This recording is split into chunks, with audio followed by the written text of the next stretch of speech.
Should you convert your estate agency into a self-employed brokerage? Today, I'm joined by Richard Rawlings, the esteemed estate agency coach and guru.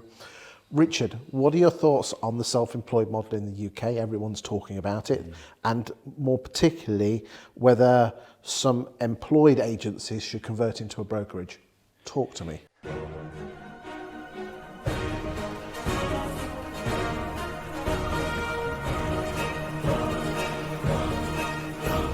Yeah, it's interesting, Chris. It hasn't been available. You could say, why haven't we done this before? It hasn't really been available before. The tradition we've had here is agencies employing people on a salary and all that because of the heritage going way back. So it's really exciting that this has come to the UK. You could say a bit American. So parts of it are, but that doesn't mean it's a bad thing. It's actually a really good thing for the right people in many ways. I mean, there are two types of agents that could go down this route. I mean, you could say, oh, I'm going to start an estate agency. I'm going to start on the self-employed way.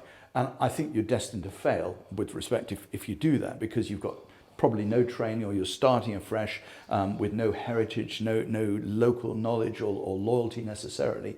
The people this is best suited for, the personal model, is an agent who's already proved he or she knows what they're doing. They can go out, they've got years worth of experience, they can phone 100 people who know them, and they could, effectively, they probably feel, I've worked all these years for this branch, that branch, they're making all the money, I'm doing all the work, really, I should be doing this for myself. But they don't want to get an office and hire staff and employment legislation and paying PAYE staff. They're finding it hard enough to make ends meet at the end of the month with all their PCPs and their mortgages. And actually, you know what? And I made the transition myself, as I'm sure many people listening watching have. You make the transition from being what you think is a really good estate agent to a really rubbish manager. It's a different job. If you just do well, if you do what you've done well, yes, the natural transition is to become a manager, which means you're not doing what you do well. So those people who just want to focus their agency through and through, and that is what they want to do, but earn more money doing it without the hassle, go down the self-employed route. There's a lot of people, though, that's not right for, isn't it? Yeah. As I say, those people who don't have that sort of heritage. Okay, but then there's plenty that do have that heritage that I know have gone to the self-employed model, and they were very good at converting on the sofa, but they weren't very good at getting on the sofa. Yes, indeed. And I think, you've got to think there are risks associated with it. There's going to be a few months before you make any money at all. So you've got to be able to take that on board. So you must need to have proven before you start on this journey that you really do know what you're doing, and you can dip into a big database of resource. What advice would you give to someone who is thinking of going self-employed? What should they be doing 6 months, 12 months before they go? Have you got any advice for that? I think they need to just, I'm not saying nick your current employer's clients for all the obvious reasons. But if you are well known in your area, in a way, your brand is yourself. So a personal brand. You've already got, in fact, an agent has been building a personal brand for years, just under the umbrella of their employer. Really, though, if you think about it, who hires an estate agent? They hire the individual over the brand. The brand might attract them, but they hire the individual. And so it's the individual brand that needs to be built up now. And that's why we've got to use social media, use the power of video, which again, a lot of people are afraid of. Timing is perfect, yeah. And my advice to anyone watching this, Richard, is do that whilst you're being paid by the employer. Yes, because then you can hit the ground running a little bit quicker. And that's an interesting point anyway. I think there is now a greater integration of the social media that's from the estate agency company, which is a little bit managed, and the individual's own social media, which is more authentic. And I think there's a natural blending of those two going on anyway. You're so right. A good agent should be say, I had a great day at work today, we got an exchange rate on the personal, or I had a rubbish day at work. Let's be authentic. This is where the honesty shines through. Indeed. And people say, I like that person. I would give them my listing. I don't really care who they work for. So they might as well work for a self-employed model, albeit not on their own, one that gives them all the support that goes with it. Let's now move on to the second part of the question. And there's a lot of estate agency bosses who are losing their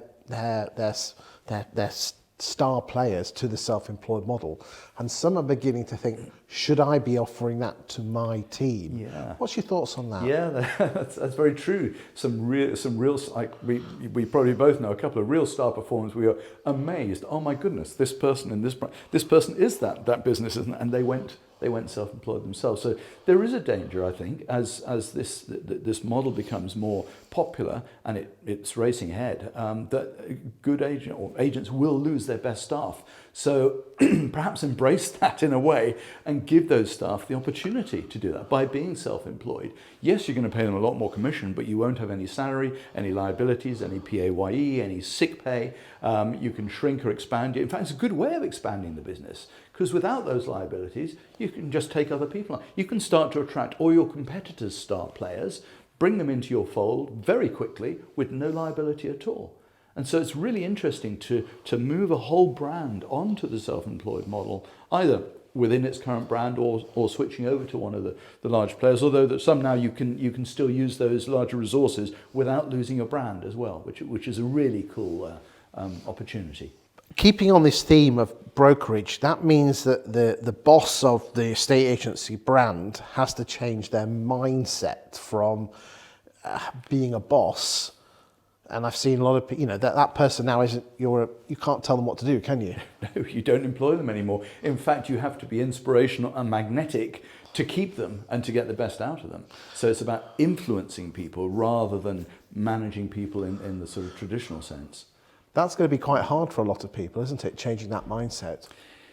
I suppose so. It could also be quite freeing as well, because you've got a more liquid, flexible business now. And the great thing about it is you don't have to worry too much about retirement or selling your business when you come to it. I mean, selling an estate agency without a letting portfolio, you're only as good as your last sale, and it's not worth very much, sadly, despite the lifetime you put into it. But now you can build up this model, and that can just carry on with or without you. So in fact, you've got a great, and some of this actually you can build because those employees can also, in some of the models, recruit others as well. So you can build a business in your sleep. You can continue to maintain an income in retirement without this almost old-fashioned view of building my business up for exit. It's a different way of doing it. It's a different way, because let's be honest, as you're right, I mean, estate agencies don't actually sell for much, it's the lettings book, but this is a model. If I could recommend anyone listening this, one person who's made two people have made the transition particularly well. One is Sean Newman, who did it in 2008,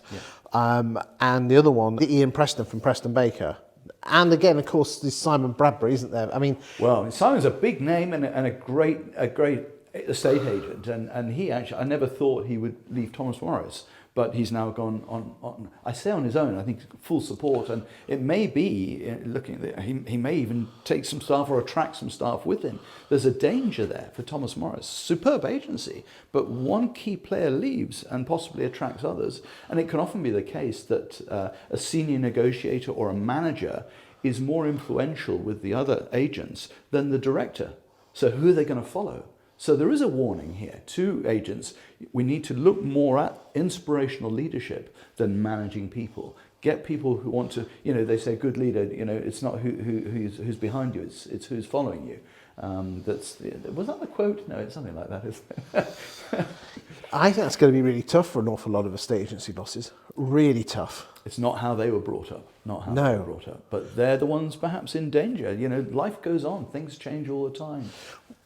How, if you were like, say, a late 40s, early 50s traditional 4-branch network with some, what sort of training and guidance would you get as a boss to enable you to open your mind up that way? Because that is, the old can't teach an old dog new tricks. Yes, I suppose also when you join one of these sort of services, I think, obviously, yes, they do need to change their own mindset, perhaps, and there's loads of books out there about inspirational leadership. We should all be reading 2 or 3 books, podcasts, all the time to find out how we can evolve. But don't forget, a lot of the time when an agency switches to it might be EXP or TAUK or the Avocado or the Expert Agent or whoever it might be, they themselves bring on a load of training as well to help them. I mean, I'm associated with one of them, and anyone who comes on board gets my whole training package, it's sort of £12,000 worth of stuff, completely free of charge.